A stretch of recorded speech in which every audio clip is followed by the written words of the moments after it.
Thousands of years ago, a great work was begun on a barren landscape. The people behind the project erected a ring of colossal stones according to precise calculations. When the job was finished, a complex machine stood in the middle of no place. Then they disappeared, but their monument is almost intact. It is called Stonehenge. The glow of ancient knowledge has faded, but a strange power still seems to linger over the stones. It beckons some men to worship, others to search for the magic of Stonehenge.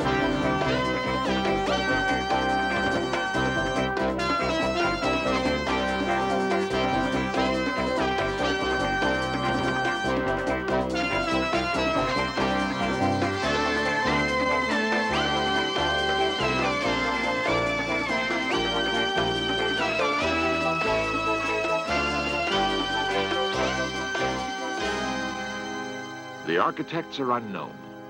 Their purpose has been forgotten. But for many, the magic of Stonehenge is still fresh.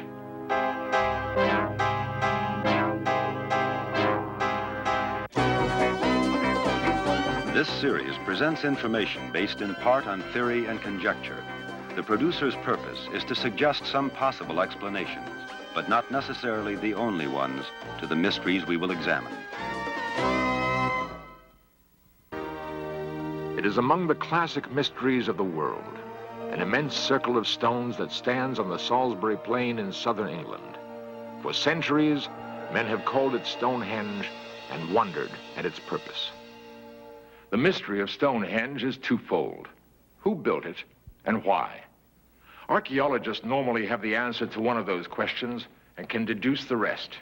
But until now, we've known very little about Stonehenge and understood less. Only recently has evidence come to light that points to Stonehenge being an exceedingly complex machine, yet with a purpose so simple, it was overlooked for centuries. But finding the why of Stonehenge only increases the mystery of who built it. Stonehenge is a puzzle that seems to defy the usual methods of archaeology.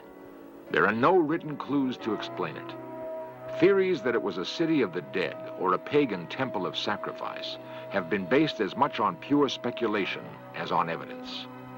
The first breakthrough in understanding came in the mid-1960s when a young astronomer entered the search. It was a solution based on pure numbers and pure directions. And his name is Gerald Hawkins, author of Beyond Stonehenge. And strangely, it did require a new look. It required perhaps an astronomer to look at it as I did.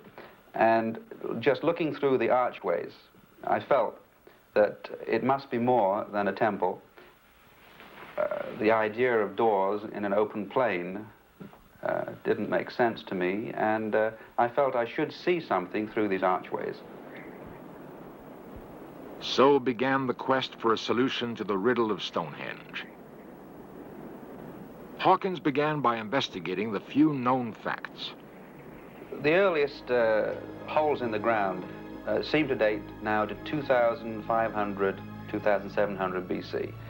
Roughly the time of the Egyptian pyramids, maybe a few centuries ahead. Then the Stonehenge proper was built approximately 2000 BC. They were working there for centuries, perhaps even 1,000 years.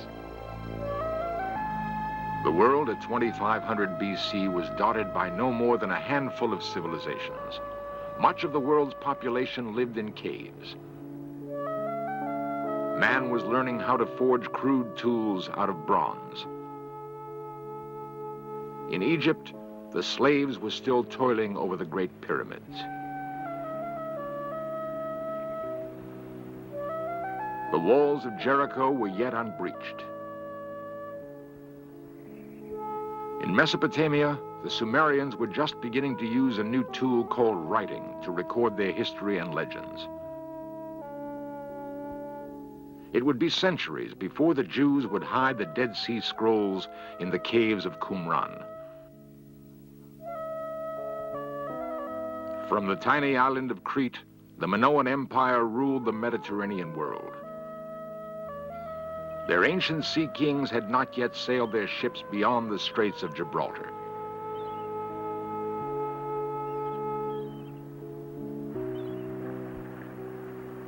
No explorer had touched the shore of North America, crossed its wide expanses, or glimpsed any of its wonders. Yet in that remote time, an army of men was mobilized on the Salisbury Plain to build Stonehenge. Why?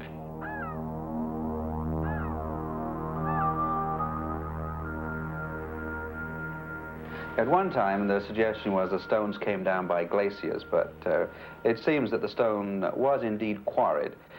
We have pretty well proof that it was quarried because recently museum replicas went there and found a stone with an actual drill hole. We have a sample of it here. It was cut into and shows the two halves. This stone is so tough it takes half an hour to cut with a diamond saw. Yet they drilled in with no equipment except perhaps some flint chips and a piece of wood. Why did the ancient engineers select blue stones that can be found in only one place in the world, the Presley Mountains? Rocks so hard, they dull modern cutting tools.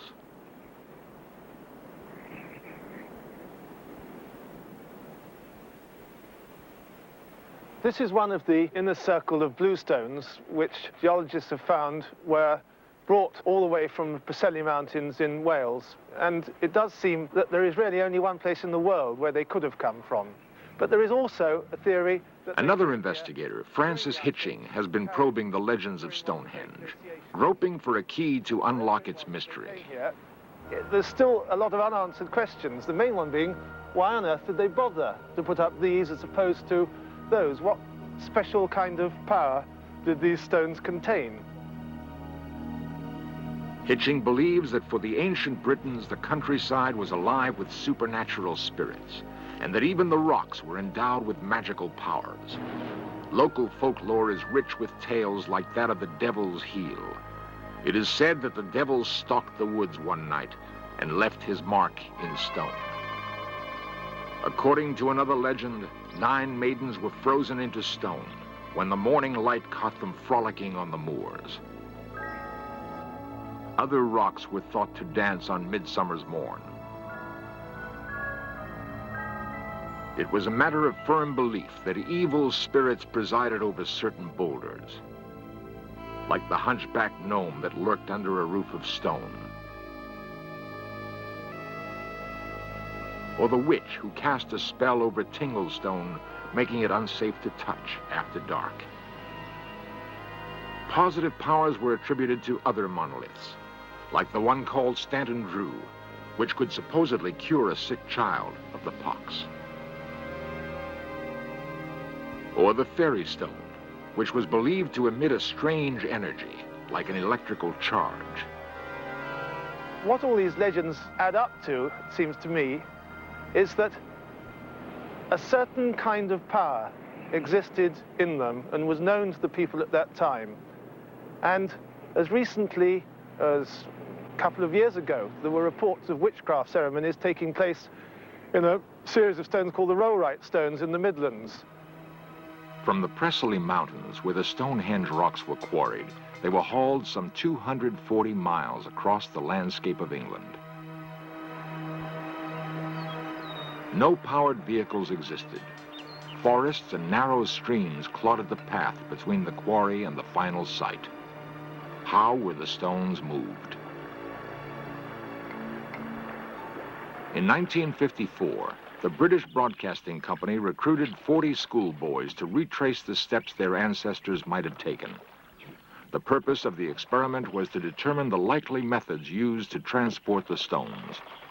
A concrete slab, only 1/50th the weight of a bluestone, was used. Nothing like this astonishing feat of transportation was ever attempted by any other people in prehistoric Europe.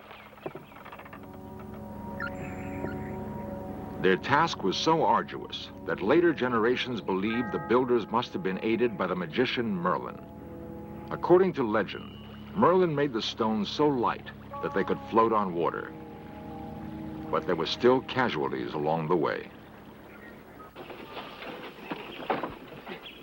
If magic is excluded as a source of power for the Stonehengers, then most of the population of southern Britain must have been involved in hauling the stones to Salisbury. We're speaking very glibly about it. I estimate 1.5 million man-days of work and many broken legs and so on. A drive, an effort, an achievement that they got a great satisfaction out of. As to what was in their minds, at least I have uncovered certain very hard facts, numerical relationships, an interest in precision, an interest in time patterns, and this means something very fundamental to their psychological basis and to their beliefs. What they were doing was a complete entity to them, and it must have been extremely satisfying. They did not do it by being driven as slaves. They did not do it for money because there was no monetary system. They did it because they wanted to. And here we have perhaps the beginning of our civilization, the essence of civilization, a community with a common purpose and a common set of ideas. Surely, the masterminds of Stonehenge could not have inspired an army of workers unless the people were held in the spell of a great, perhaps even magical idea.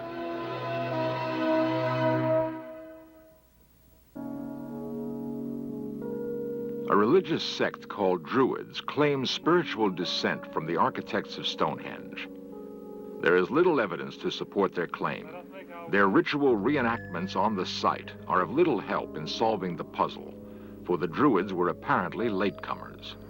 The people who put up Stonehenge came from a time before people could read and write, and really this is one of the big mysteries about Stonehenge, how they came later on to have a mathematical, geometrical, astronomical knowledge which seems quite beyond the conceptions of primitive and barbarian people. But perhaps more remarkable than that is the fact that scattered all over Britain are some 300 other circles, some of them still intact, which can do the same job. And the man who has discovered this, spent half a lifetime doing it, is Professor Alexander Thom. An engineer by training, Thom was convinced that there was a calculated design behind what appeared to be a random arrangement of stones. Using advanced mathematics, Thom was able to prove that the stones were aligned both to one another and to the movement of the planets in the night sky.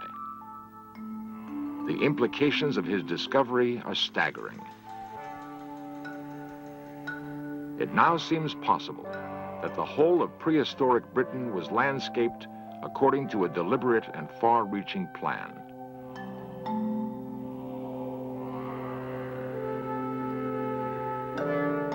There are a number of theories as to whether there is any reality to legends about the magic power of megaliths.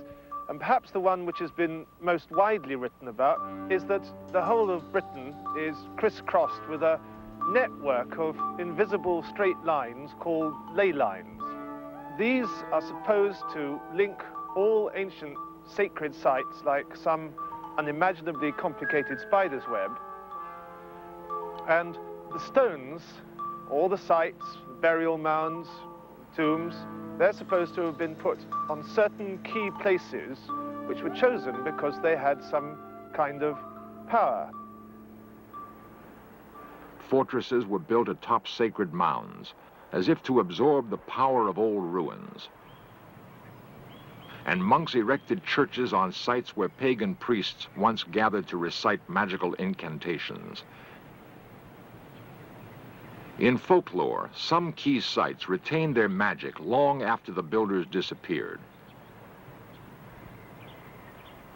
It is known that around some of these sites, underneath tombs, around the standing stones, there are anomalies in the Earth's magnetic field.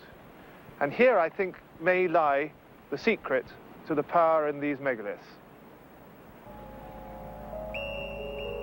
If Francis Hitching's theory is correct, What prehistoric man called magic may have been akin to 20th century electromagnetic energy.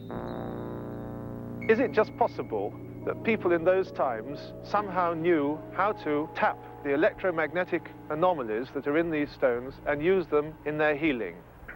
Is it perhaps also possible that they used it, as birds do and as dogs seem to, in telepathy? They could find their way by these stones. They could perhaps communicate from one stone to another. They were like a giant psychic grid which could be used for telepathic purposes. Like the animals of the forest, the inhabitants of prehistoric Britain may have been attuned to the Earth's signals. Some have theorized that electromagnetic energy may be the basis of extrasensory perception. If this is true, perhaps the Stonehengers used that psychic energy on a level never achieved since. At the very center of this hypothetical communications network stood Stonehenge.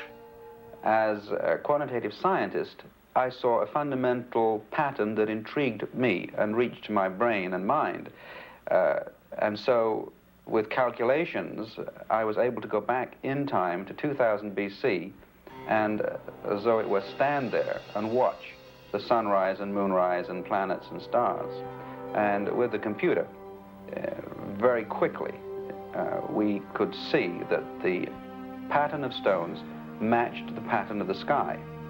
Therefore, a ritualistic temple became a much more fundamental device. It had at least some purpose, and that purpose reached out to the stars. With the aid of a computer, Dr. Gerald Hawkins was able to do what no man before him had done: prove that Stonehenge was in part a calendar and an observatory. Each giant block points to a specific position of a planet or star as it moves in its journey across the heavens. In such a way, sky and earth were inextricably bound through a Stone Age machine. The most celebrated alignment is the heel stone that points to the rising sun on midsummer's morn. The popular assumption is that the Druids used the site for rituals of incantation and human sacrifice. But were they the designers of Stonehenge? Archaeologists and antiquarians have argued for centuries about who put up this great erection of stones here. The best bet seemed to be the Druids, because the Druids were known to have existed here in Britain before Caesar arrived. In fact, Caesar described the Druids. So 18th century antiquarians such as William Stukely used to draw fanciful pictures of the Druids as they thought taking part in ceremonies around Stonehenge and similar kinds of circles. Now, we're almost certain today that this conception is absolutely wrong, and the kind of people who you see taking part in Druid ceremonies here on Midsummer Morning are nothing more than a 19th century invention. Druids, in fact, what we do know about them, they had a strong priestly class who used to gather, on the whole, in oak groves where their secret ceremonies took place. They were a bloodthirsty race. Caesar describes them as hanging people up in baskets and burning them. Otherwise, we know that they were indeed expert astronomers. If, as Hitching and other investigators have concluded, the architects of Stonehenge were not the Druids, then who did design and build it? Far from being mere hunters or cave dwellers, the prehistoric Stonehengers seem suddenly to have become possessed of a superior, highly sophisticated intelligence. Otherwise, they could never have devoted their total energies to a grid that covered all England and focused on the axis of Stonehenge. One must wonder, from where did they get this incredible spurt of knowledge? A spurt that was 5,000 years ahead of its time. The answer may never be known, but the stones still have a power for many who worship in the manner of the Druids. And Stonehenge still intrigues men who seek to understand the workings of an ancient machine. I wonder if they were not worshipping a new type of god to us, a god of time. The idea just comes to me now that perhaps the repetitive security of time, following time, was of value to them, and perhaps even Stonehenge itself was built to perhaps defeat the ravages of time in that time had a concept to them. If ever we can find out an idea that explains what they did, it will be really dramatic. I don't feel that we've come close to any idea yet, but you can imagine a god of time. We don't have it. We hate time, but maybe they look forward to it.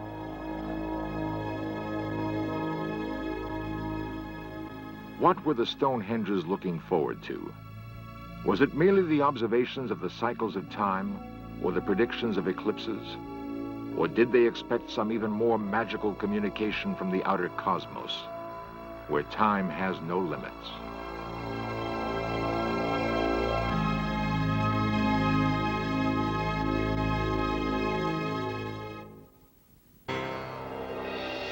Stonehenge is not alone as a riddle of ancient design.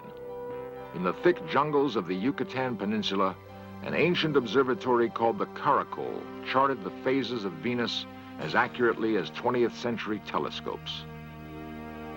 Buried deep within the same jungle, a Mayan pyramid was aligned to the midsummer's sun. 6,000 miles away, Egyptian pyramids mapped the rising and the setting sun on the same day. And in the distant past of India, holy men gathered to watch the sky. For what were they waiting?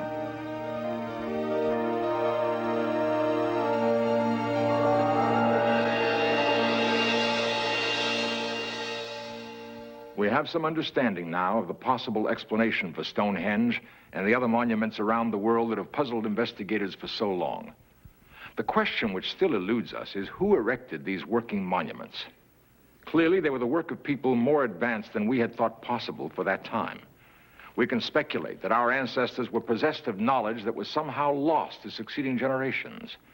Or perhaps they had help.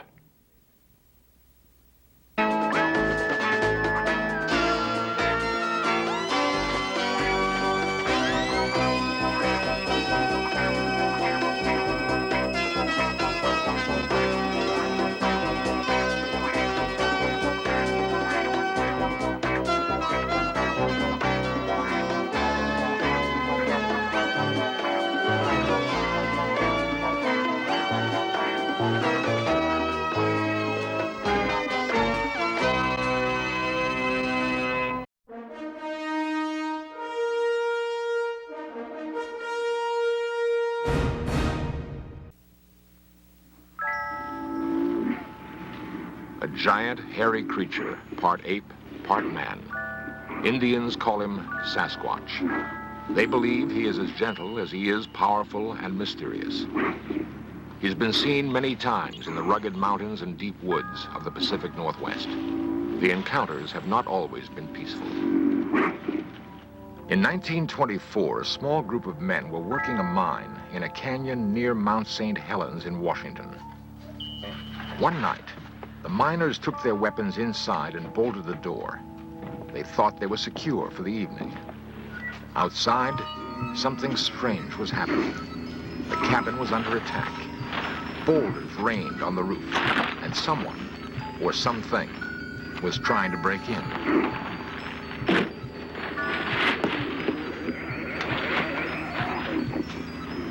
The miners later described their attackers as large, hairy apes. The siege lasted several hours.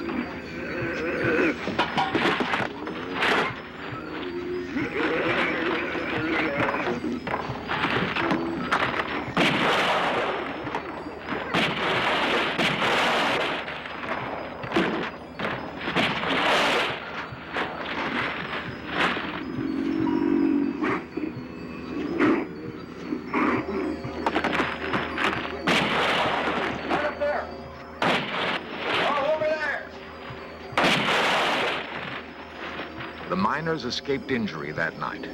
The area now known as Ape Canyon is one of the many places in the Northwest where man continues his hunt for this elusive creature we call Bigfoot.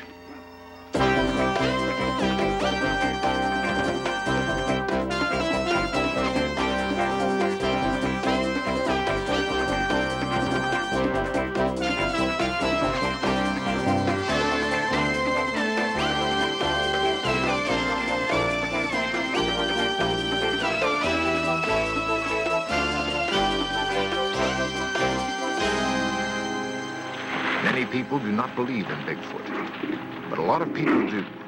And some of them feel they must kill it to prove it exists.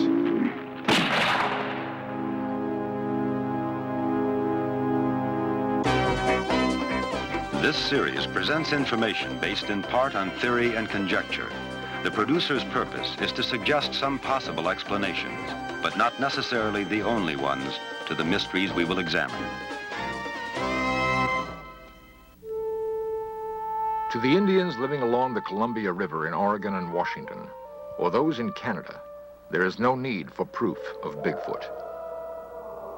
Sasquatch has been a part of Indian lore as long as they've inhabited this land. Some anthropologists believe that the creature could have come to the northwestern part of the United States along with the Indians, across a land bridge that once connected Siberia to Alaska. The newcomers to this country have seen Bigfoot in an area ranging from northern California to southwest British Columbia. To the Indian, Bigfoot carries a mystical significance. Sometimes it's difficult to tell where myth ends and reality begins. In our modern world of concrete and steel, we're far removed from the Indian lore of Bigfoot. It's hard to imagine any corner of our crowded world where a giant, man-like creature could roam free. Yet there's persuasive evidence that Bigfoot is real, and that urban man may be close to his first meeting with this living legend. It is felt by some scientists that Bigfoot falls somewhere in this progressive chart of man, a giant hominid related to but not like modern man. According to this theory, Bigfoot would have pursued a course of evolution separate but parallel to his human cousins. Dr. Grover Krantz is an anthropologist at Washington State University. Its locomotion is the human design, so we know it's probably our closest living relative. But in terms of anything mental characteristics, no, it's not human. So it is a mixture of ape and human characteristics, and if you want to call that a missing link, that's fine. Now, this is a cast of a jawbone of something that I think is actually the Sasquatch. This is a jaw that's anatomically in between human and ape in its teeth, but it's much larger than any living ape, much larger than a gorilla, for instance. These are known from fossils about 1 million years old in China, and it has been named Gigantopithecus, and it has approximately the characteristics that our Sasquatch has. So I'm inclined to think that this species just simply is continuing today. The most convincing visual evidence of Bigfoot is a film taken by Roger Patterson in Northern California. Dr. Krantz believes it to be authentic. I've examined the film many times, watching it forward, backwards, stop frame, measured, and everything. And all of the anatomy of the creature is perfectly consistent. It just simply does not fit with a man wearing a suit. In fact, a suit of that size, we can establish exactly how big it is. There's no way a man could fit into it. The shoulders and chest are simply too wide. The feet are properly designed for carrying that kind of body weight, and that doesn't make any sense unless you've got a body of that size. And Patterson could not have faked any of this stuff. I talked to him about some of the things I saw, and he didn't even understand what I was talking about. Reports of Bigfoot sightings in the Northwest go all the way back to 1811. There have been some in other parts of the United States, but most have come in the area from Northern California to British Columbia. In 1882, a British Columbia newspaper published the story of railroad workers who saw and captured a creature they called Jacko. No one seems to know what happened to that creature, but the hunt for others has brought headlines all across the United States. There have been an estimated 2,000 reported sightings of Bigfoot. Half of those are considered fakes. The other half are very real, especially to those who live in this rugged country and who've seen with their very own eyes, seen something strange and sometimes frightening. I'd been down to my folks's, and Cindy was with me, and we decided it time to go home, and so we left. Louis Alway and his daughter Cindy of Stevenson, Washington, returning home one night from visiting his parents, came across something they'd never seen before. It was about 10:30, 11 o'clock at night, and Cindy was sleeping on the floor, or I mean on the seat. I come around the corner there, and there it was. It looked to me like he had just come over the top of the guardrail there. I woke her up and she got to see it just before it ran into brush. And at first I thought it was a bear, but when it took off across the road on its hind legs, I just couldn't believe it.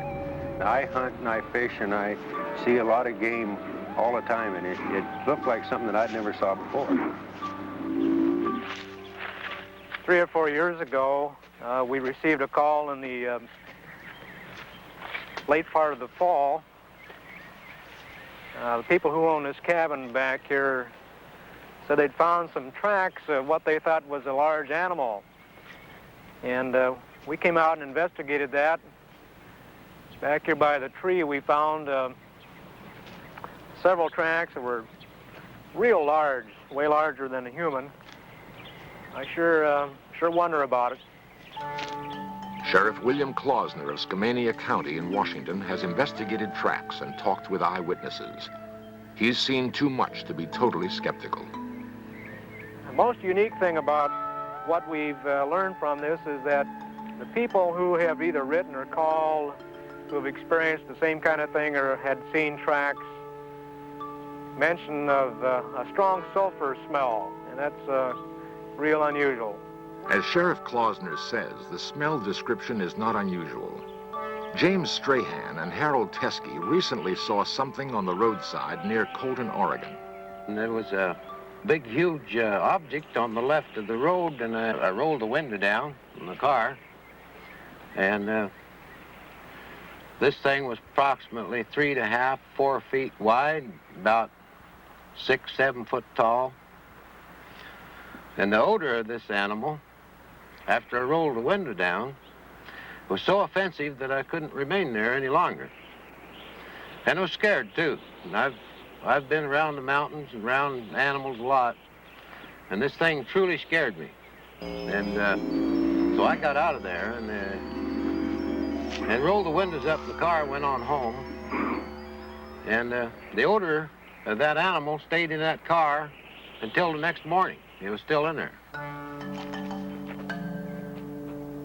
1 mile outside the Dalles, Oregon, several members of the Bigfoot Investigation Project and Information Center climbed to an observation point. They're led by Peter Byrne, 50-year-old adventurer and former big game hunter in Nepal. Byrne has dropped his rifle in favor of camera and binoculars.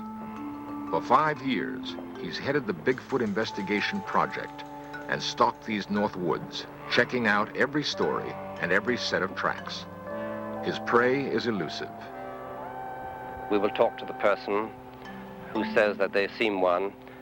We will talk to their family, perhaps to their employers or employees. We'll talk to the local police to see if they know them, to find out if the person is simply a joker, a hoaxer of some kind, or if they're a person of reputation and of known integrity. And then we'll go and see the person, we'll interview them, and of course we'll try and get to the place of the actual sighting as quickly as possible. One of the most credible sightings took place near Mount Hood, Oregon in 1974. 2 loggers, Jack Cochran and Furman Osborne, were working in an area of fallen timber. Cochran explains what he saw. I looked off towards the woods, and I saw these 2 long legs moving at the edge of the timber. And as this thing walked, it walked with a glide, and then it reached an arm out and kind of touched a tree as it walked by. And I saw these wide shoulders, and then it just moved off down the hill. J.C. Rourke and I were up on that little hill there and setting chokers, and the cat came down the ladder and he didn't come back, so we decided to walk out in the woods onto the timber so we could be in the shade, and we heard this commotion there in the brush, and we saw this big monster going out through there. And I yelled for my buddy. I wanted him to see him, and I started running. I wanted to get a closer look at him, and we chased him over the ridge there, and at one time I was within 50 feet of him. Whatever Osborne chased through the woods left him far behind. Cochran, an amateur artist, tried to sketch what he saw. He was tall, long-legged, and hairy, very broad shoulders, and his head seemed to just spring up out of his shoulders, no neck. The arms were long and more in proportion than a human. There is persuasive evidence that men may be closing in on Bigfoot. What will the hunters do if they find him? And we'll just smooth it out a little bit, make sure it runs into all the cracks and corners, and that's really all there is to it. Peter Byrne, professional Bigfoot investigator. Before doing this, and now Hundreds of unexplained footprints have been found in these woods. They receive close examination by the experts. this is a plaster cast of an actual footprint here, and it's a 13.5-inch cast, and it has a number of peculiarities. One is the normal bulge behind the big toe, or the hallux, and then there's a second bulge, and this is peculiar to all of the footprints that we have seen. Nobody really knows what causes this second bulge. Perhaps it's a muscle of some kind to support the enormous weight. This is a cast of an individual that's very obviously crippled, and I studied this at some length and found these two bulges on the outside of the foot. Anatomically, they have to correspond to a couple of gaps in the bones on the foot themselves. And the bulges in a normal human foot expanded to this size would have been here, but they're shifted forward. Well, anatomically, this means that the ankle weight is shifted somewhat forward. It's not just a gigantic human foot. It's the leverage has been redesigned. And this happens to be redesigned just exactly the way it would have to be for a 800-pound animal. So if the idea of that this was faked by somebody isn't quite so simple. If it was faked, it was done by a human anatomist who was a real genius, and he had to have laid out thousands of these fakes all over the place, and that just simply becomes impossible. Among the fakery that we have seen is a piece of film made in 1970 by a man in northern Washington. At first, it looked very good. It was a man in a fur suit, of course. The particular man tried to sell it to us for $25,000. And he told us that the creature in this movie was 8 foot 6 inches in height. But when we found the area, we were able to do our own measurements, and we saw that the creature in the fur suit, or the man in the fur suit, was a little under 6 feet in height. This is, I think, is a good example of the kind of fakery that we have encountered through the years. Throughout the Northwest, there are hundreds of men hunting for Bigfoot. Don Peterson, Jack Sullivan, and James Huskin have searched for several years. They believe the hunt will end with a bullet. Well, I think eventually somebody's going to bring one in. It's the only way. Pictures aren't going to be enough, because there's been film taken of one of these creatures anyway, and it's in dispute. Like Jim said, if we take a bunch of pictures, they're going to be under dispute. And if you can shoot one animal, you might be able to save the rest of them from everybody else from shooting them too. And that sets up a conflict among Bigfoot hunters. Does it have to be killed to prove it exists? Through the centuries, the mighty Columbia River separating Washington and Oregon has cut a deep gorge on its way to the Pacific Ocean. It is a big, rugged, beautiful land where man holds a deep respect for nature. In Stevenson, Washington, they passed an ordinance setting a $10,000 fine or 5 years in jail for killing a Bigfoot. The people living in this country have a special relationship to the woods. They depend on the land for their survival. They may not totally believe in Bigfoot, but they believe in the possibility. And they don't want it killed, at least not in their county. District Attorney Robert Leake. We didn't feel that if there was such an animal, that the animal had ever harmed anybody, or that it had done anything to deserve to be shot or captured. We need a piece of the body. Nothing else will be accepted. I think that there are many other ways of proving the existence of something other than killing that particular thing that you're trying to prove exists. My preference would be to locate a hunter who has shot and killed one, and perhaps because he thought he killed a valuable animal or a peculiar human, he might not have said anything about it. But if he would come forward, perhaps we could examine the place where he killed it, and we might find a few bones, and then the whole thing is settled right there. If we don't find such an old kill, then the only alternative remaining is to kill one now. And grisly as that sounds, I think that is probably what we'll have to do. I would strongly urge the doctor to reconsider that, especially if he thinks he's going to do it in this county, because we would enforce the ordinance. Why add more controversy to something that's already controversial? Although what we have to have is a specimen for scientific identification. I think it would be morally wrong. I see no reason. In fact, I talked to a small boy, a schoolboy recently, and he said some people say shoot one to prove that they're there. And then he said, supposing the one they shoot is the last one. Well, my answer to that is if they become extinct, so what? If they're not proven, it doesn't make any difference. We have a lot of animals that became extinct in the past, and there's nothing we can do about it. And if this animal remains unaccepted, who cares if it becomes extinct? They're obviously rare. There are not very many of them. And as we see them, they could be a hominid form. It could be a man. To shoot one would be totally wrong. And we are totally opposed to this philosophy. While men ponder the dilemma, to kill or not to kill, many Indians wonder why this preoccupation with proving Bigfoot exists. To the Indian, there is no doubt. Many, like Mrs. Joe Washington, see the hunt for Bigfoot just another intrusion into their sacred past. You'll never be able to, you might say, civilize him like the white man done to us. He's somebody that belongs in the area that he chooses to live in. And if someone did bring him down,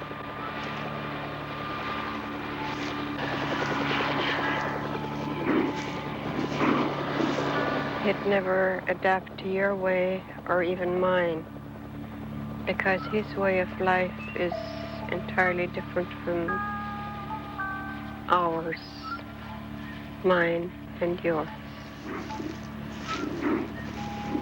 And I always felt so bad when I hear of Sasquatch hunters that say they're going to photograph this man, or most of them refer to him as an animal.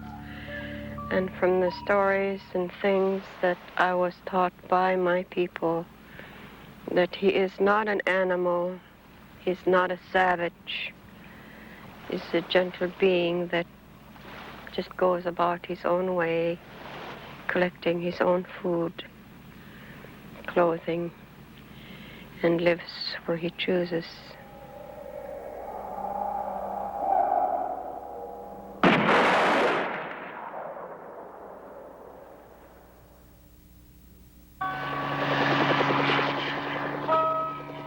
Man, with his ingenuity and machinery, continues to stalk this creature.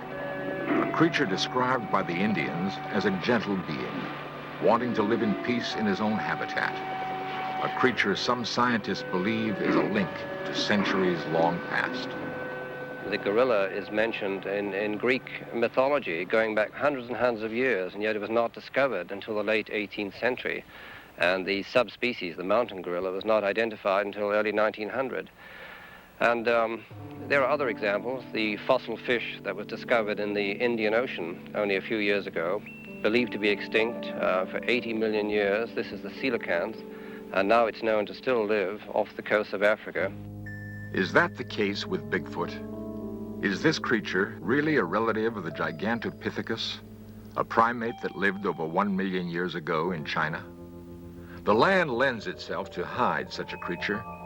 There is food for it to survive. It does not need man.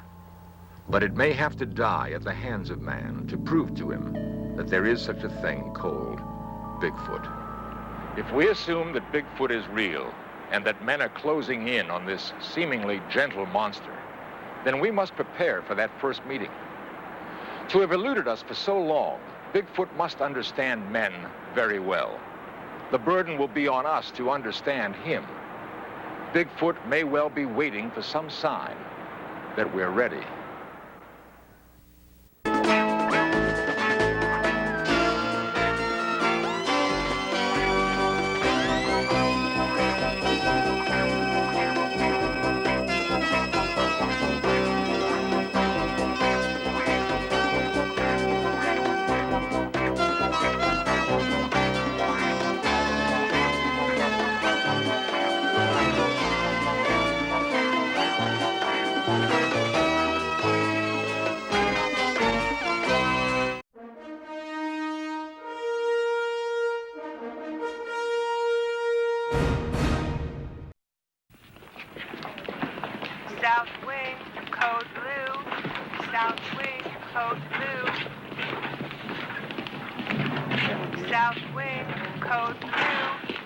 Code Blue. An emergency call used in hospitals all over the country. Code Blue alerts a special team of doctors and nurses that a patient has died. A resuscitation attempt will be made. If it is successful, the patient is brought back to life. 2, 1, stand back. In some cases, they have amazing stories to tell about what it is like on the other side.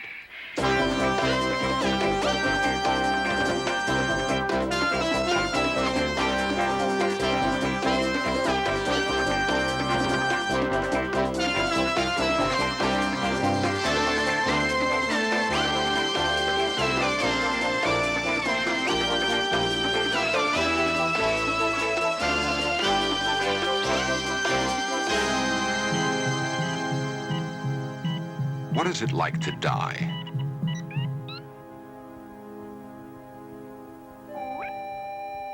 In Search of examines new evidence.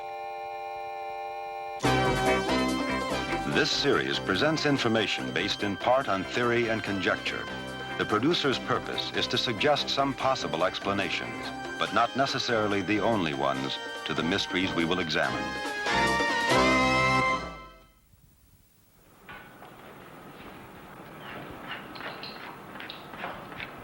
Dr. Thomas Rockwell is on intimate terms with death. As head of the emergency room at Santa Monica Hospital in California, he treats over 90 patients a day who are on the outer edge of life. Rockwell is one of many doctors caught in the debate over what is the end of life. The medical definition of death has been challenged by the advance of science. We're all composed of billions of cells. These cells depend on each other for their survival, but each of them has a lifespan of its own. EKG, and I'd like to get a portable chest film. Dr. Rockwell, CPR. 2, 3, 4. In the past, death has been defined as the point at which the heart stopped beating. Count of 5, I'm going to defibrillate. 4, 5. 1, stand back, go. But we've come to find out that some of the cells in the body can live on for a considerable length of time after the heart stops beating. Now we have redefined death to mean death of the cells in the brain. Now it's very difficult sometimes to tell when that has occurred. If you use the definition of death used to be used, many patients who would have been declared dead under those criteria are resuscitated and regain consciousness and go on and live a useful life. The medical profession's dilemma over the definition of death has startling implications for everyone. What is it like to die? For centuries, man has turned to his priests and wise men for answers. There were no first-hand accounts to go by. Now, due to advances in medical science, there are a few among us who claim to know what death is. Not scientists or doctors, but people who have technically crossed the line between life and death. Western custom is to mask the pain of dying and the sting of bereavement. But the accounts of those who have died and been brought back to life are remarkably similar in that the experience seems not to have been an unpleasant one at all. The words they choose may be different, but their stories lead to the same astonishing conclusion. One account goes, "I lost control of my car on a curve, and I remember thinking, this is the end. I felt like I was tumbling through a long tunnel, and then suddenly I found myself floating over the scene of the accident."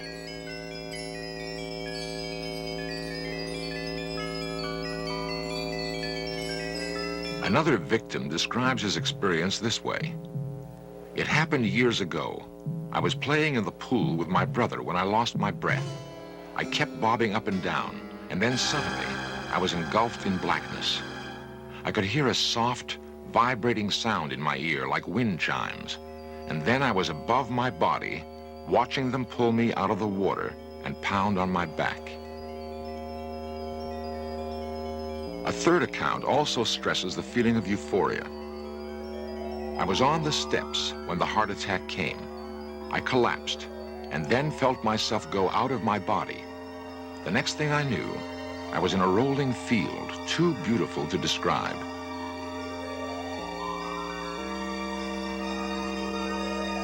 I was overcome with a feeling of utter peace and tranquility. Many have been reluctant to tell others of their encounters with the unknown, but a few have begun to speak out publicly. In 1970, I was diagnosed and told I had Hodgkin's disease. And at the time, I was unable to have any treatment because I was pregnant, and both medicine and radiation treatment were not appropriate at that time. Catherine Hayward knew she was dying. Her disease advanced to the final stage. She made plans to have her children cared for and prepared to enter the hospital with no expectation of leaving. I was 27, critically ill, terminally ill. Began getting weak, very weak, in June 1973, and called my best friend Anne, who took me to the hospital. They took her immediately into the emergency room and began to try to locate veins so that they could get some blood from her. And after that, they took her to the coronary care unit. Then it happened. I was lying on my side, and I looked over at the heart monitor, and the line went straight across. The next thing I knew, I was standing over my body, looking down at the form in the bed.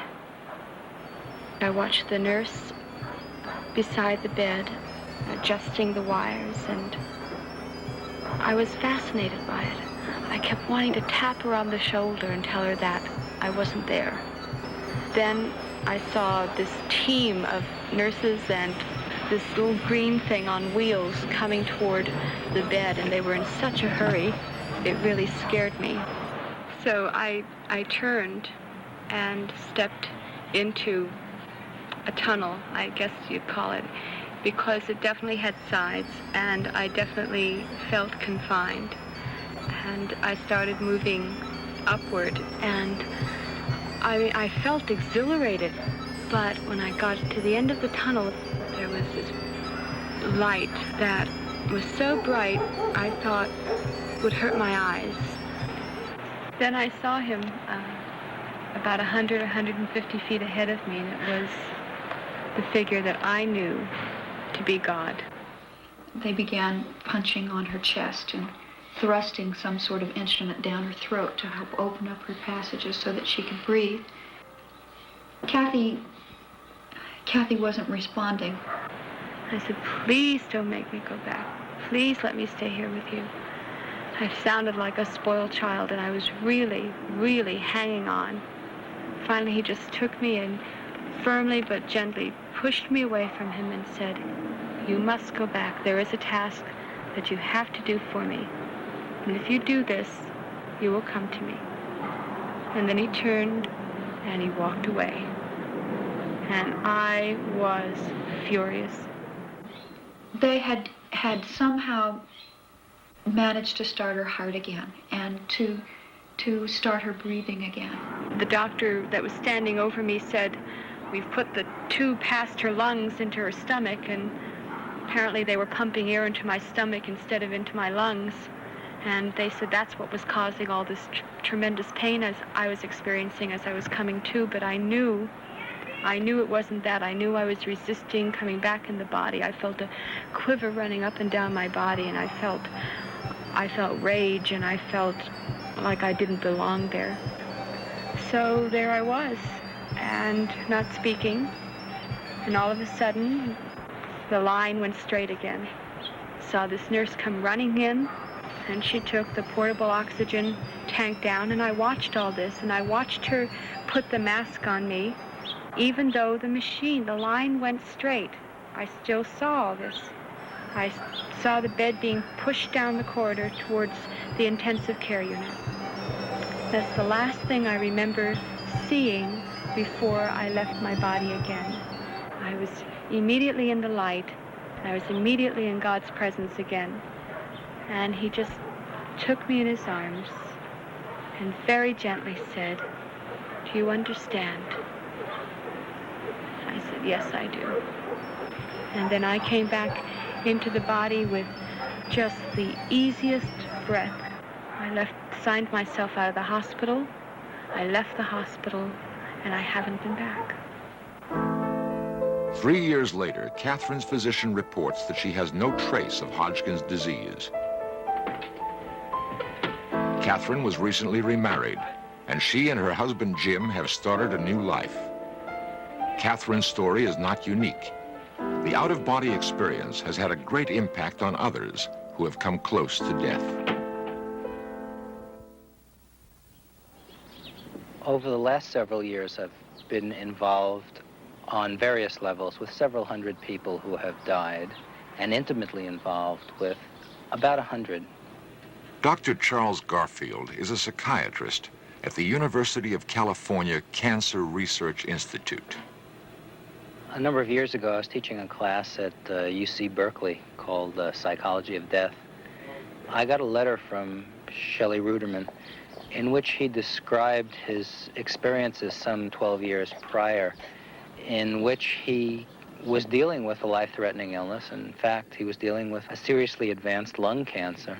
The emotional tone of both the letter and the subsequent meetings we had spoke really powerfully to me about the powerful emotional reality they represented in the present. Doing something that I really like to do. Sheldon Ruderman's encounter with death began in 1960. The experience had a profound effect on him and changed the direction of his life. He now counsels cancer patients like Micah Friedman and believes that the power of the mind can reinforce medical treatment. Thus far, the results have been positive. When's your birthday again? January 29th. Right. Okay, by January 29th, if we keep doing this, keep doing what the doctors tell you to do, it's going to be gone. Okay. When I asked my surgeon what he thought, he gave me less than 2 years to live. Like a lot of other cancer patients, my original diagnosis seemed to me unbelievable. I mean, somehow it still seemed a little unbelievable. Less than 2 years to live was somehow not within my emotional capability at that point. So I communicated this back to the doctor, and I said, look, I'm not going to die, and your task is to help me in how not to die. You tell me what to do. But I'm not going, because I have to stick around now. In my research, approximately 15% of the people I work with have what might be described as death-accepting attitudes. A sense of the basic all-rightness of their death, that the death feels appropriate to them. That's a pretty small percentage, 15%. Many other people are angry, furious, in the sense that Dylan Thomas was furious, raging against the dying of the light. Okay, I survived an 8-hour operation in which my surgeon did what he later described was the best surgery of his life. I came out of that. I felt physically violated, and no one had prepared me for these kind of feelings. 17 days after this major operation, my surgeon finally walked in, and he said, well, Shelley, we got a problem. We got a mechanical thing that we're going to have to correct. There's a valve that's fouled up in there, and it's making some kind of mess. But it's really a minor correction. We'll have to take you back in the operating room. But it's such a minor thing, we won't have to give you a shot. They took me back into the operating room, and I was on the table now, sort of face down. And since this is a teaching hospital, there are like now about 25 students in the room surrounding the table. And I couldn't believe what was happening. He was cutting me open, I was wide awake. One of the things I originally was trained in myself was engineering. what was perfectly obvious to me was that of the 25 people in the room, very few could see the surgery. So what I did was sort of like a little engineering thing. In my mind, I built a board coming out of the wall in back of me, which would go right over the table, right above the body. I'd be able to look down. No one would block the view. It was just, you know, mind play. No sooner had I thought of that when my consciousness was on the ceiling watching this operation. I have to say at this point that the guy that I was at that time was somebody who thoroughly disbelieved in anything that was psychic. I was a very scientific character. I was an atheist, very pragmatic. I didn't believe anything I didn't see. Here I was experiencing something that was impossible. My consciousness was on the top of the room, watching them operate on my body. The view looking down was very clear when it came to the people watching the surgery. I could see all of the students very clear. When it got to the outlines of the table that I was on, it got fuzzy. When it got to the outlines of my body, it got fuzzier yet. And when it got to the wound itself, where he was actually operating, I could not see. People have the sense of leaving their bodies, of rising above their bodies, and of drifting throughout the room, of being aware of images, of being able to see the room, to see the world from a different point of view, to be able to see their own bodies lying in the bed, and in essence, to be detached from the physical body. Now, about every 15 minutes or so, my surgeon asked me how I was doing. Somehow, I had to be back in the body to answer those questions. And I would say, all right, and then I'd get out again. I mean, while there was something going off someplace that said, this is impossible, the rest of it felt completely normal.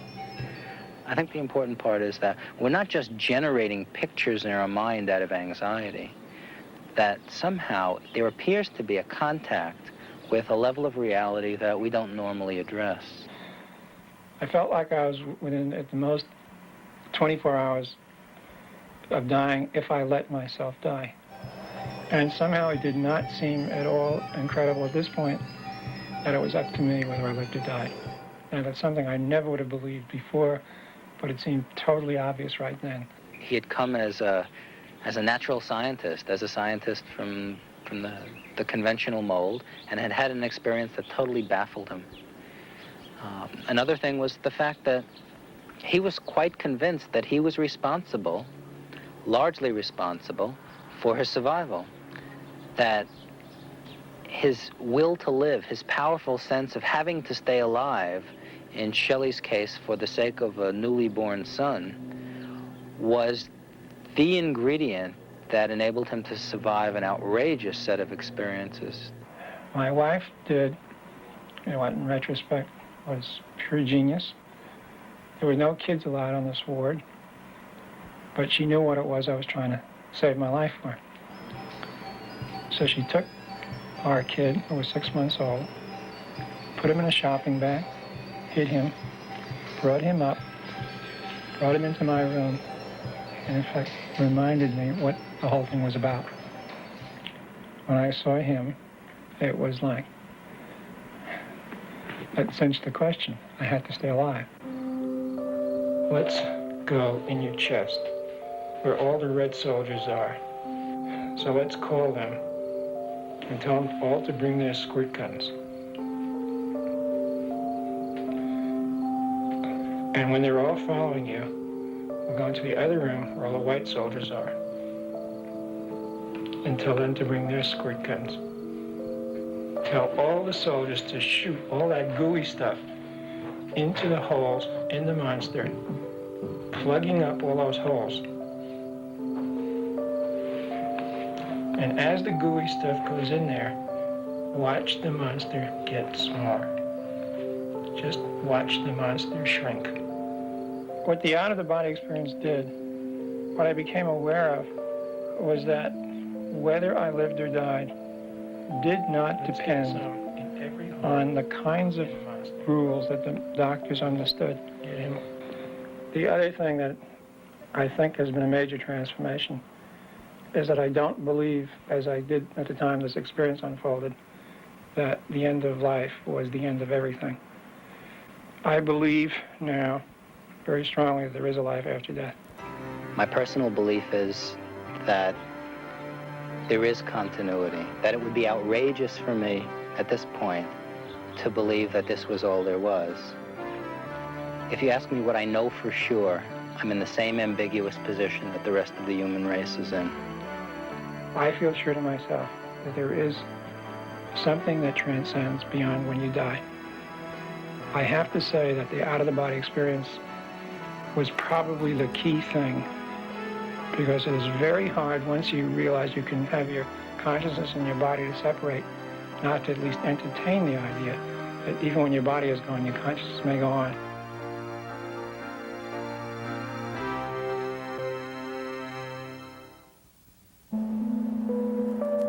Independent accounts of the out-of-body experience are remarkably similar. What they tell us about the nature of human consciousness may have great significance. The fact that the experience cannot be adequately explained by science has led many to question the finality of death. Is there life after death? Today, there are many who've gone over the brink and returned to tell us about it. They do not offer proof of life after death, but their reports give us a new perspective on the possibility that death is not an ending, but a beginning.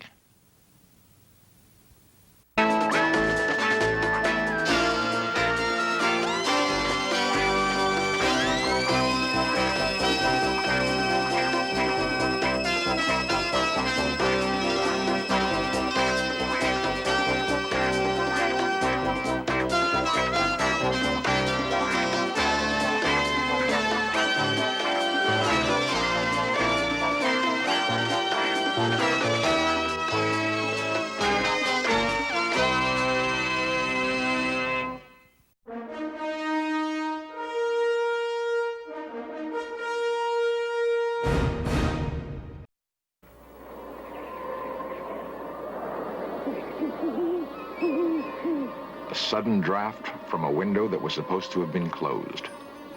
A chill at the back of the neck. Groans, creaks, and bumps in the night. Man has always been frightened by the dark, troubled by noises just beyond the reach of lights, occurrences just beyond the reach of understanding. A very dark, hooded, evil presence came from the hall. I didn't even have to see her distinctly. I just knew this is trouble, you know, and I'm going to do something about it. A ghostly apparition in the dark of night. What was it? And why did it come?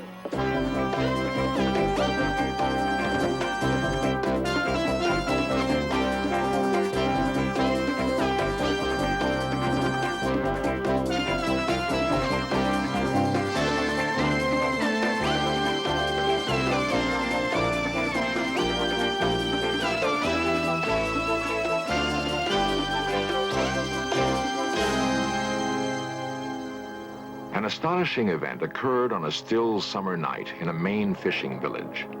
An event witnessed by the latest occupants of a house with a long history. An event which prompts tonight's search.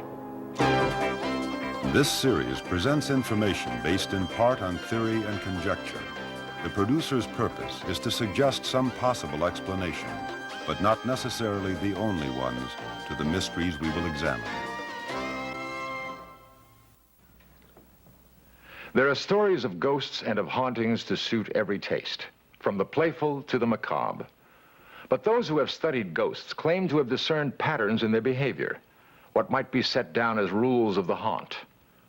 For example, a ghost might be thought of as the spirit of someone who died in emotional turmoil. Further, it seems the spirit remains close to the place associated with the turmoil. Finally, it appears that the ghost wanders in its restless limbo until relieved of whatever its burden is. The best way to learn more about ghosts is to consult a ghost hunter. Hans Holzer understands the rules of ghostly behavior perhaps better than anyone else. It is his business to investigate hauntings. Holzer is a doctor of parapsychology and has written dozens of books on ghosts. Over the years, I've developed some pretty foolproof methods to explore the phenomena scientifically. I've used highly sensitive cameras and even more sensitive people, psychics, to get information which will lead to the discovery of a ghost. But in all my years of ghost hunting, I have never been afraid. After all, a ghost is only a fellow human being in trouble. Holzer may not be frightened by ghosts, but most of the people who call on him for help are. Perhaps this is because it is all so strange, because people instinctively fear what they do not understand. Ghosts are the surviving emotional memories of people who've died tragically and cannot leave the spot of their passing. They keep reliving their final moments over and over again, like a phonograph needle stuck in the final groove. You see, ghosts are not aware that they're dead. Ichabod Crane and the Headless Horseman came to life in the home and the work of Washington Irving. Some who care for the author's retreat think Irving may still be around himself. Holzer was asked to find out. It looked the part of a haunted house, all right, but the more I looked for hard evidence of a ghost, the more doubtful I became. Holzer had to pin down what had actually occurred in the old house. Well, I thought it was rather unusual one day. Our former librarian was reading Irving's will in the basement, and all the interpreters were down there, and we suddenly heard a crash upstairs. We ran up. It sounded like someone had fallen down the steps, and when we got upstairs, there was an iron sitting in the middle of the laundry, fallen from the table. Ghosts have been known to do such things, but Holzer feels there must be a suitable motive. He talked to Joseph Butler, curator of the Irving Museum and Library. During your years here, have you ever heard of any legends alleging that ghosts or uncanny happenings abound here? Well, of course, Irving himself said that when he died, he was sure that he would return to haunt Sunnyside as a friendly ghost.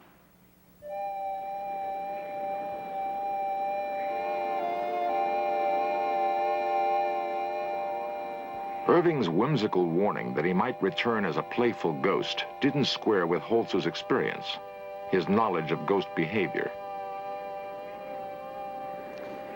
The ghost at Washington Irving's cottage had no substance after all. But in the little fishing village of Port Clyde, I found a different kind of story.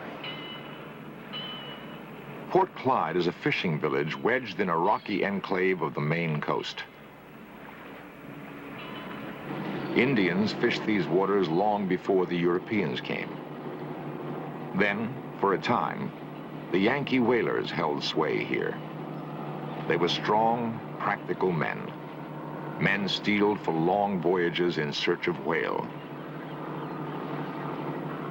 They were replaced in time by fleets of cod fishermen, the same practical Yankee breed.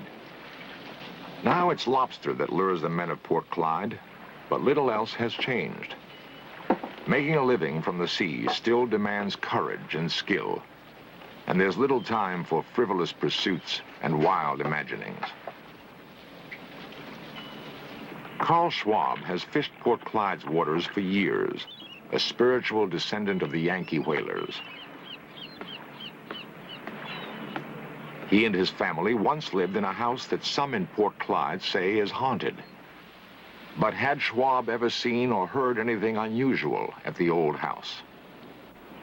Not unusual, not for winds here in the wintertime. But I don't know much history of the house, other than what this has come up. So you'd be perfectly happy to... This is the ghost Carl Schwab was talking about. I first heard about it from a brother and sister Carol Schulte and Bob Olivieri. Carol and Bob had spent lazy summers with their parents in the Port Clyde house Carl Schwab once lived in. It was a fine retreat for the young people. A wonderful old house full of nooks and crannies and creaking wood. It was weather-worn, but comfortable. There was a night in the summer of 1972, however, which was not comfortable at all. It was the night Bob Olivieri became aware of a presence in his bedroom. One night, I was awakened by a noise in the hallway, like a pacing of footsteps. I had no idea what it was. I got up, and the sound stopped. And as soon as I got back in bed, I heard the noise again, these footsteps. I got up again, I came to the same spot, and it stopped. And so then I checked my parents' room, and they were sound asleep. I thought maybe it was my 3-year-old nephew. I went down the hallway, and I checked in his room, and he was sound asleep in a crib, and my sister was sound asleep. So then I came back in bed again. And while I was in bed, I got in bed, I heard the footsteps again. And they were coming up the hall, and they stopped. It seemed like it was at the edge of the hallway. And a few minutes later, I could feel something on my sheets, like a pressing, like someone pressing down. And there was nothing near, but I could see the sheets being indented. And it kept on coming up my body till finally at the end, something pulled my hair. And I was just scared for the rest of the night. I couldn't get to sleep. Carol, what exactly happened to you in this house when you slept here one night? Okay, first of all, I was sleeping in this bedroom in here, which is generally my mother's and father's bedroom, but I just happened to be sleeping here that night. And I was in a deep sleep. And my girlfriend was sleeping in that room with her animals. Now, one of her animals, a Siamese cat, came in and woke me up, or tried to wake me up several times, and I finally did wake up. I lay there and I thought, well, it'll go away, you know, and then it just kept rubbing against, like, my face and everything. So I was like this, and I sat up to turn this light on. I said, this is the only way I'm going to get rid of this cat, by turning the light on. And I sat up to do that, and I never got the light turned on because I sat up. I realized that there was a light there, and the cat, who was still here, was also looking at, you know, this light, which was right at this window. At first, I saw a little figure. It was female, and she had her hands up to her mouth, and so she wasn't quite sure whether or not she wanted to do this. She was very shy, you know, going like this. And, of course, all this happened in a matter of split seconds. She got larger, and I realized that definitely it was a female figure with a white, the brightest white I'd ever seen, nightgown on, and very small shoulders, you know, slender. And I said, Marion? Marion? Carol awakened me in the middle of the night by calling out my name quite urgently, and I woke up, and the first time I heard my name, I didn't want to respond to it because it frightened me. And then she screamed out my name louder again, so I blinked my eyes again, and I realized that I could see through her, and I realized then that it wasn't Marion. And she right away started communicating to me through her hands. Now, her hands started to go through washing movements. And she got larger as she came to me. Now, as I got scared in direct proportion to her approach. And I knew that she wanted me to do something. She was desperate in a way. And at that point, I really was scared, and I ducked under the covers, so to speak, and I just called Marion. And then she screamed out my name louder, and there was quite a note of urgency in her voice, so I got out of bed, and I went running across the hall to the room in which she was sleeping. And she clutched at me and said, Marion, I have just seen a ghost. And I believed her because it was very real. Past my fear, I sensed that there was something evil. There was an evil presence. If Bob, Marion, and Carol truly experienced a ghostly visit, then Hans Holzer must determine whose ghost was abroad that night and find a way to put it to rest.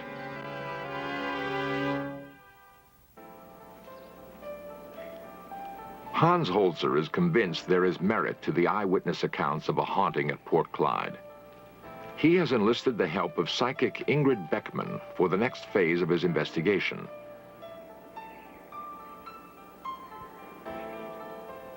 Ingrid works as a book designer for a New York publisher. She became aware of her psychic abilities, her special sensitivities to emanations 5 years ago, and has worked with Holzer on a number of similar investigations. She knows nothing about Port Clyde, the former occupants of the old house, or the circumstances of the haunting.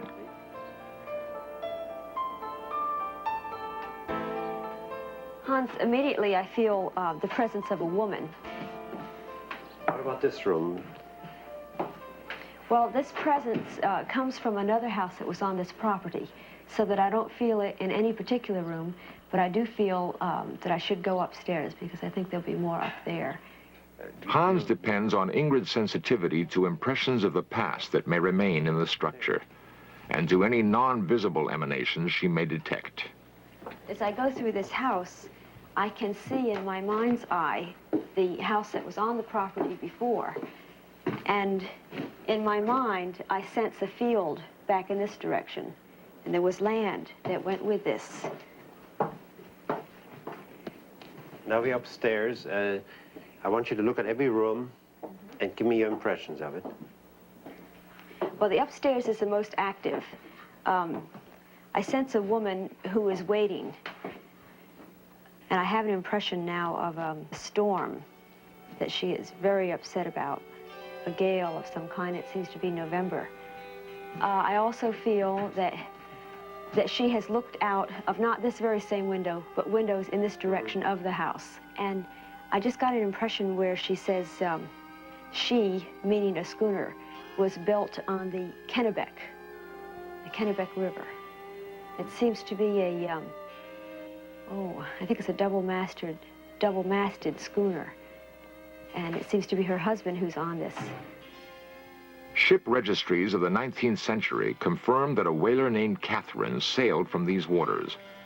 Records of her crew, however, are lost. What does she look like?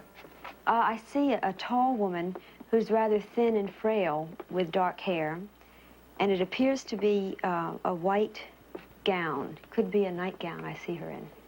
Looks like a nightgown to me, with a little embroidery on the front, hand done. Let us see if she cares to make contact with us. We'll go back into that first room then.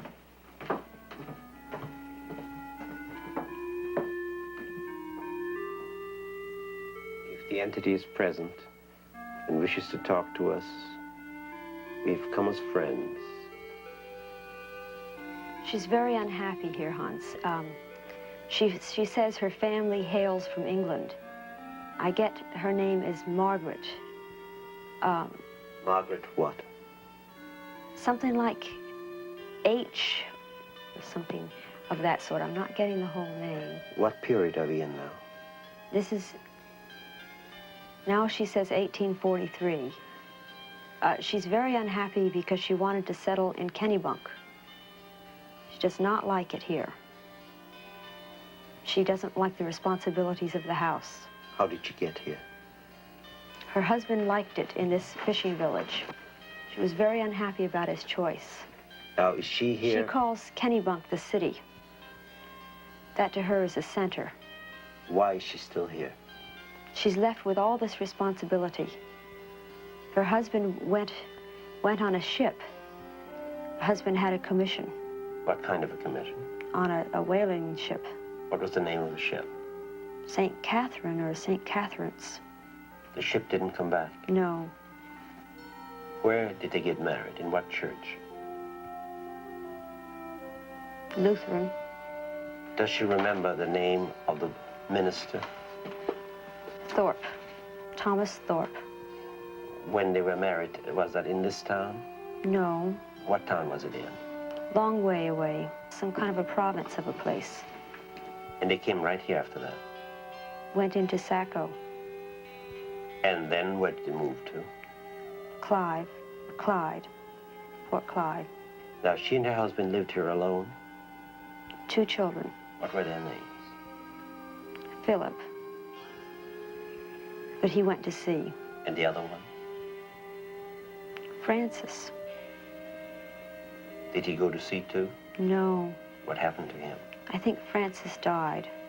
What did he die of? I get cholera. What? Cholera. And he was 17. Ingrid has come up with some hard information about the ghost. The family name Hatton, the time they lived in Port Clyde, and a ship named Catherine.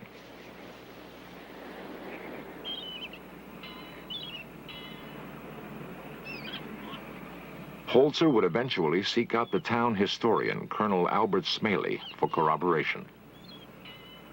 now, to the best of your knowledge, does the name Samuel and Hatton mean anything in connection with this area? Yes, Samuel Hatton lived at Port Clyde prior to 1850. That I'm sure about. What profession did he have? Sailor. Was there a ship called the St. Catherine in this Yes, part? there was. And would it have been built at the Kennebec River or connected with it in some way? As I recall, it was, and I believe it was built in the Sewell Yard in the Kennebec River. Do you know the area of Port Clyde where the Leah Davis house now stands? Prior to this house, were there any houses in the immediate area? I've always been told that there was a house there. The Davis that owned it told me that he built on an old cellar. And how far back would that go? The new house was built around 1870. And there was one before that? And there was one before that. A sailor's wife, living alone for months at a time, in a town she didn't like, with the burden of her duties weighing heavily on her. Heavily enough, Holzer thinks, to have kept her long past her time. The problem is clear. Freer, if he can. And she's alone now? Yes, she is. Is she aware of her passing? No, she's very concerned over the flocks. She says it's now come April, and it's time for shearing. Is she aware of the people in the house now? She wants to communicate. What does she want them to do for her? She wants for them to help her with the farm. She says it's too much, and the soil is all rocky, and she can't get labor from the town. She's having a terrible time. Can you see her? Yes, I do see her. Can she see you? Yes. Tell her that this is 1976 and that much time has passed. Does she understand this? She just keeps complaining she has no one to write letters to. Does she understand that her husband has passed on, that she herself is a spirit? She's free to go. Does she understand? Said to Kennebunk? Any place she wishes, to the city, or better to join her husband on the other side of life. She said, oh, what I would do for a townhouse. Ask her to call out to her husband to take her away. He's waiting for her. She's wanting to turn on the lights. She's talking about the oil lamps. She wants them all lit. Tell her the people here will take good care of the house, of the lamps, and of the land. And she's saying no tallow for the kitchen. Not to worry. And the root cellar is empty. Does she see him? Yes. Are they going off together?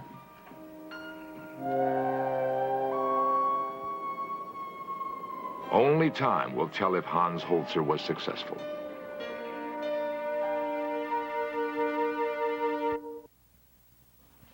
We've learned some things from Hans Holzer's ghost hunt at Port Clyde.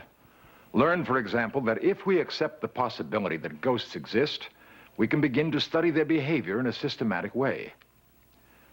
The study of ghosts is more than just a fascinating mental exercise, however. If Professor Holzer is right about ghosts being nothing more than people in trouble, it is our responsibility to help them.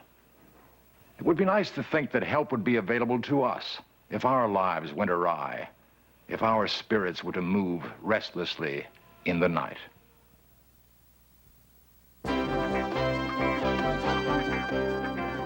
Lost civilizations, extraterrestrials, Myths and monsters, missing persons, magic and witchcraft, unexplained phenomena. In Search of cameras are traveling the world, seeking out these great mysteries. This program was the result of the work of scientists, researchers, and a group of highly skilled technicians.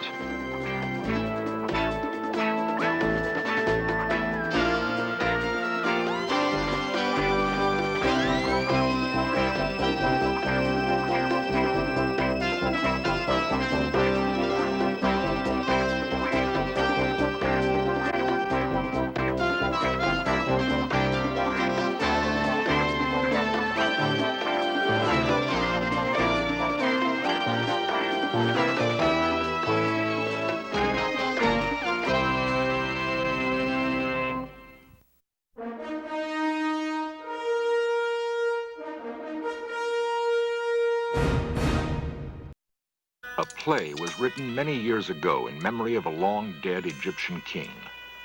Two young women were chosen to play the leading roles.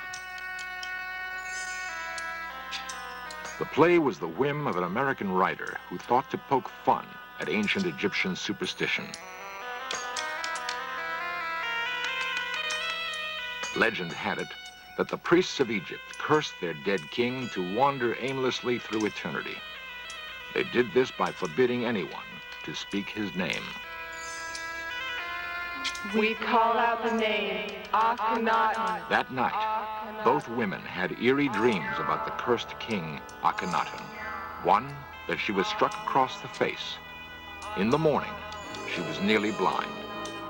Coincidence? Or was there another force involved?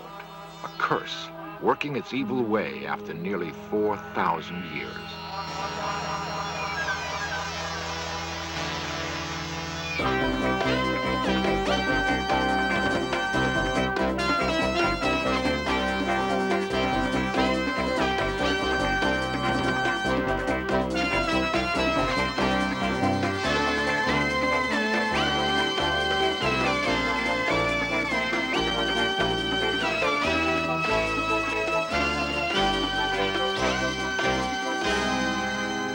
The priests of Egypt had enormous power. Not even the Pharaoh was immune from their vengeance.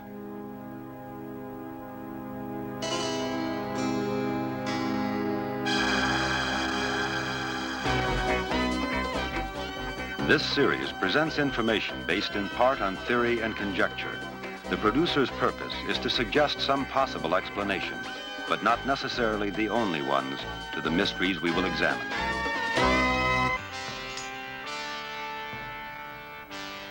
Egypt. It was already a great nation 3,000 years before Christ was born. Its kings built enormous monuments during their lifetimes. By the 20th century, 33 royal tombs had been excavated in the Valley of the Kings. The most exciting discovery, however, was still to come. It would be the culmination of a sequence of events that began not in Egypt, but in the green fields of England. The Berkshire Downs. Highclere Castle is the ancestral home of the Earls of Carnarvon. The lord who presided here in the first quarter of this century would help make history. It would cost him dearly, however. The Earl did not leave the comfort of his castle and embark on the adventurer's trail by choice. A curious chain of events compelled him to go to Egypt. The present Lord Carnarvon remembers very well how it began. First of all, my father had a serious accident in Germany, a motor accident, and he was rather badly injured. He also suffered from rather weak lungs, so his doctors said to him, doesn't matter where you go, but you must go to a dry, warm climate every year from now on in the winter months. So Papa said to himself, well, that's a fine kettle of fish. He liked shooting and everything else. So he decided that he'd go off at the end of the shooting season, about the beginning of February, and he went to Egypt. The rhythm of life along the Nile was a radical change for the Earl. After he'd been there a few months, Lord Cromer was sent for him and said, "My dear Porchy," he said, "if you're coming out here regularly, you're going to be so bored you won't know what to do with yourself. So may I make a suggestion?" "Yes, indeed, I'd be honored if you'd tell me what to do." "Right," he said, "why don't you take up as a hobby Egyptology?" He said, "It's very interesting, and what's more," he said, "it happens that at this moment of time I've got the very fella who will help you best. He happens to be an awfully nice young man called Howard Carter." Howard Carter was an intense, driven man. After 15 years with the British Civil Service in Egypt, he'd been fired for refusing to apologize to a superior. Carter stayed on in Egypt because he had a dream. By the time Lord Carnarvon returned to England, he'd agreed to bankroll that dream. 15 years after the bargain was struck, Carter still labored in the Valley of the Kings. His dream? To find the tomb of King Tutankhamun. Professional archaeologists thought the valley had been picked clean years before. Carter disagreed. The search was exasperating. Carnarvon was threatening to cut the money off, when in November 1922, Carter unearthed a staircase. At the bottom, a door with royal seals intact. The door had been sealed more than 3,000 years before.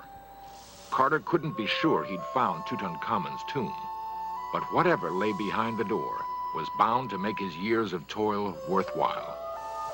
And at that moment, he got to the stage where he was able to see that there really was the jackpot, the hopes that they'd worked for all those years. They uncovered the steps, the first steps. And at that stage, he thought the only thing to do was to quickly cable to my father, tell him to come out, which he did. Carter waited patiently for Carnarvon's arrival. Together, they breached the door. "Can you see anything?" Carnarvon asked. Then, slowly, the answer. Yes, wonderful things. Wonderful indeed. Carter's vision and Carnarvon's patience had paid off. Beyond treasure, there was the undisturbed body of a long-dead king, the resting place of Tutankhamun, Pharaoh of Egypt. At last, Carter was face to face with his dream. Around Tutankhamun's neck, a magnificent gold collar. Carter recognized it as the vulture goddess Nekhbet, a warning to intruders. There were reports of another warning on a tablet that has since vanished. Death will slay with his wings whoever disturbs the rest of the Pharaoh.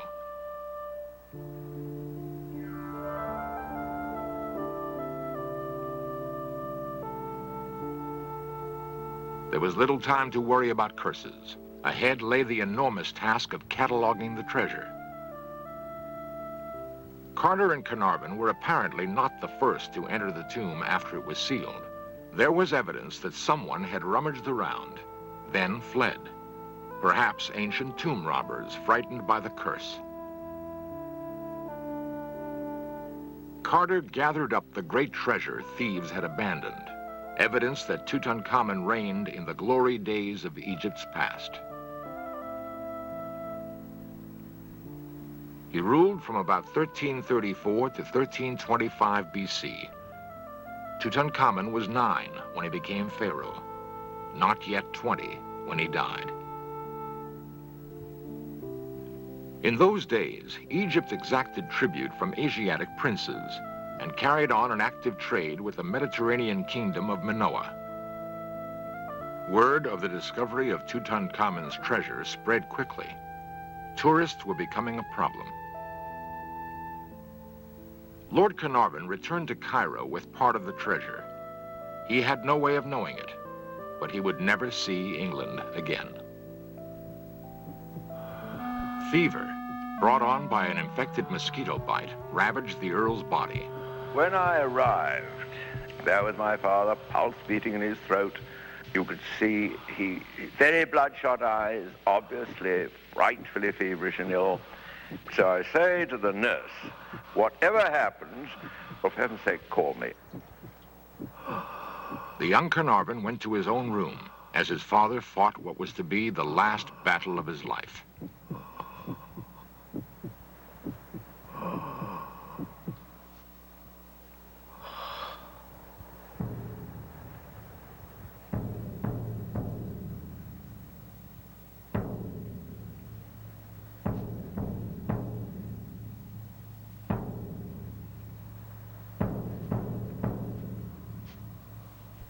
Sure as fate, about 5 to 2, the good lady is shaking me awake, and she said, "Your father's drawn his last breath.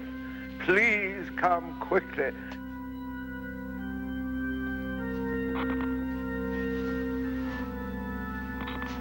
Something was wrong with the lights, and young Carnarvon needed a flashlight to find his way to the Earl's bedside.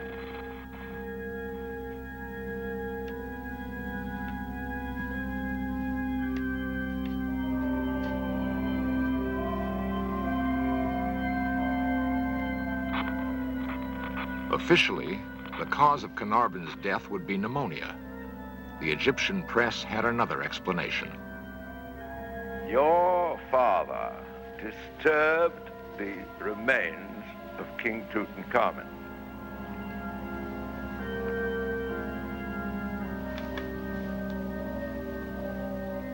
He took his revenge, and he was responsible for the whole of the lights in Cairo going out at exactly the moment he died. Lord Carnarvon was only the first of many who would die shortly after visiting the tomb of Tutankhamun.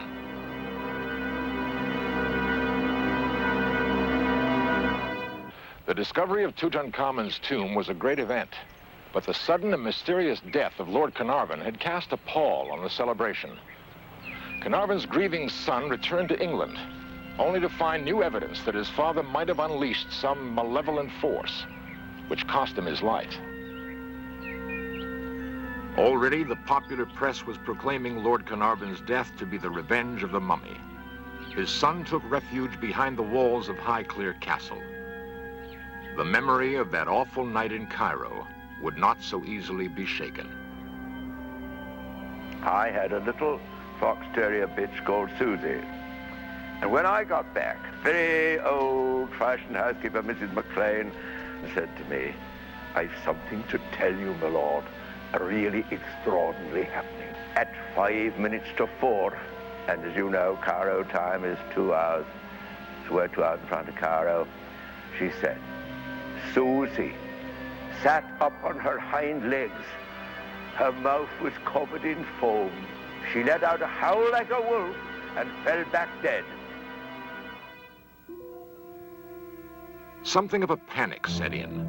Collectors rushed to get rid of whatever Egyptian relics they possessed. Howard Carter's assistant, Richard Bethel, died suddenly of a circulatory collapse. Bethel's father, Lord Westbury, committed suicide.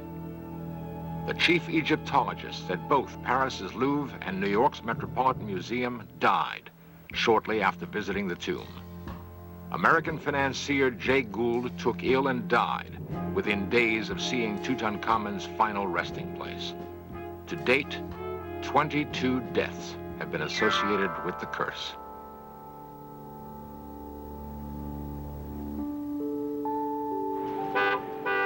Oxford University became the center for an exhaustive study of the relics removed from Tutankhamun's tomb, and for an investigation of the curse many now believed was real. Oxford's Ashmolean Museum is still one of the richest repositories of Egyptian antiquities. Historian Henry Lincoln is a frequent visitor. It's very easy with our 20th century skeptical, materialistic minds to dismiss the curse of the pharaohs as absolute rubbish. Well, it is just that, absolute rubbish. Death to anyone who enters this tomb is a a pretty fierce curse to somebody with a superstitious mind, but it's just a threat, and a pretty ineffectual one at that. And we all know that the curse of the pharaohs was concocted by the popular press because Lord Carnarvon had sold the rights to the discovery of Tutankhamun's tomb to the Times, and the other papers wanted something sensational to write about. But to the Egyptians, a curse wasn't rubbish. Tutankhamun's figured largely in the thinking about the curse, and it was Tutankhamun's father-in-law who, in fact, was cursed to wander in all eternity by the priests of Ammon. The ram's head god, Amun-Ra, was dominant in Egypt before the reign of Akhenaten. Akhenaten introduced the practice of sun worship, symbolized by a new god, Aten. The priests of Amun were stripped of their power. Under this new religion, only the pharaoh could commune directly with Aten. The temples of Amun were defaced, but the priests bided their time. The old religion and the old ways went underground. Egypt's peasants apparently also maintained their loyalty to Amun. Akhenaten died in the 17th year of his reign. His tomb has never been found. Even as the young Tutankhamun was ascending the throne, the priests of Amun moved to regain their power. Akhenaten's name was eradicated from great monuments, his likenesses destroyed. There was an American artist, Joseph Lyndon Smith, working in the tombs, taking copies of the wall paintings at the time that Tutankhamun's tomb was discovered. He felt it would be a good thing to intercede with the gods on behalf of Akhenaten and to lift the curse of Amun-Ra so that the pharaoh was no longer condemned to wander forever in eternity. He was going to do this by putting on a play.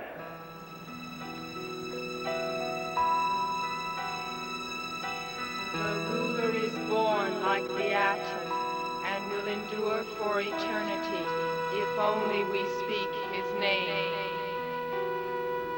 We call out the name Akhenaten.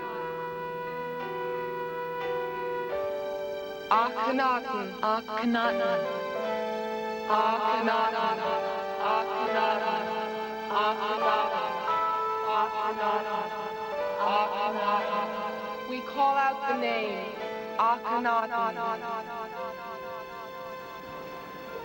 At the final dress rehearsal, something unheard of happened. At the moment when Akhenaten's own prayer was being spoken, a colossal hailstorm began. To the Egyptian helpers who were there for the play, it was as if the gods were throwing stones at them. The rehearsal had to be abandoned. The two women who were playing Akhenaten and his mother, both that night had the same dream. Each dreamt that she was standing in a temple dedicated to Amun-Ra, and the statue of the god came to life and struck them. But for each woman there was one small difference in the dream. One of the women was struck across the stomach, and the other across the face. Within 48 hours, the one who had been struck across the body was having a serious abdominal operation, and the one who had been struck across the face had the most virulent case of trachoma ever seen in a European. She almost lost her sight. Everybody associated with that little play, within that period of 48 hours, had been struck down by some minor illness or other. Was that the curse of the priests of Ammon, still working after all those thousands of years? And if it wasn't the curse, what was it? A new chapter to the mystery of the mummy's curse opened in 1976 at the Paris airport. The occasion was an eerie state visit. The mummy of King Ramses was arriving with pomp and circumstance due a chief of state. Something terrible was happening to the mummy, and Egypt wanted France to help. The mummy was taken to the Museum of Man in Paris. In a sealed laboratory, Egyptologists gathered. The Ramses mummy was among the most perfectly preserved of all those found in the Valley of the Kings. Now it was beginning to deteriorate rapidly. The Egyptians wanted to know if Ramesses could be saved. Tutankhamun's mummy had been ravished by the time of its discovery. Some theorize the priests of Amun deliberately thwarted the embalming procedure. There has been no public announcement to date about what the French experts found when they unwrapped the body of Ramesses.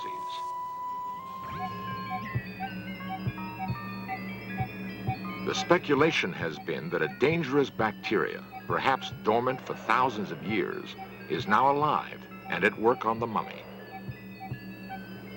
Egypt's priests knew something of biology. Perhaps they knew more than modern men imagine.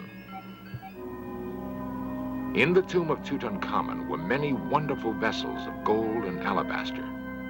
They were apparently designed to hold precious liquids and rare unguents.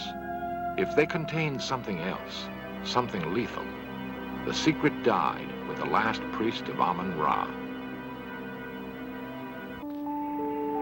1977 affords millions of Americans the opportunity to see Tutankhamun's treasures. They are on special loan from the Egyptian government and will tour museums in Washington, D.C., Chicago, New Orleans, Los Angeles, Seattle, and New York.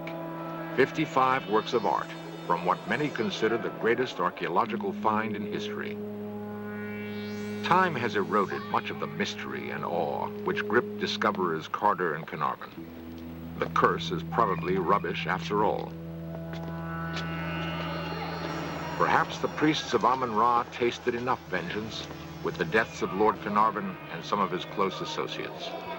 After all, Howard Carter lived out a long and happy life, and he was the first to break the seals on Tutankhamun's tomb. If the priests of Amun sought to obliterate the memory of Akhenaten and his heir Tutankhamun, they failed. Their names have been rediscovered and spoken again and again. To a pharaoh, that was assurance of immortality. Life, symbolized by the Ankh. Earrings, probably worn by Tutankhamun as a young boy. The wooden figures are likenesses of favorite slaves, servants for the pharaoh in the afterlife. Other figures guarded the young king's tomb for the 3,000 years he was forgotten.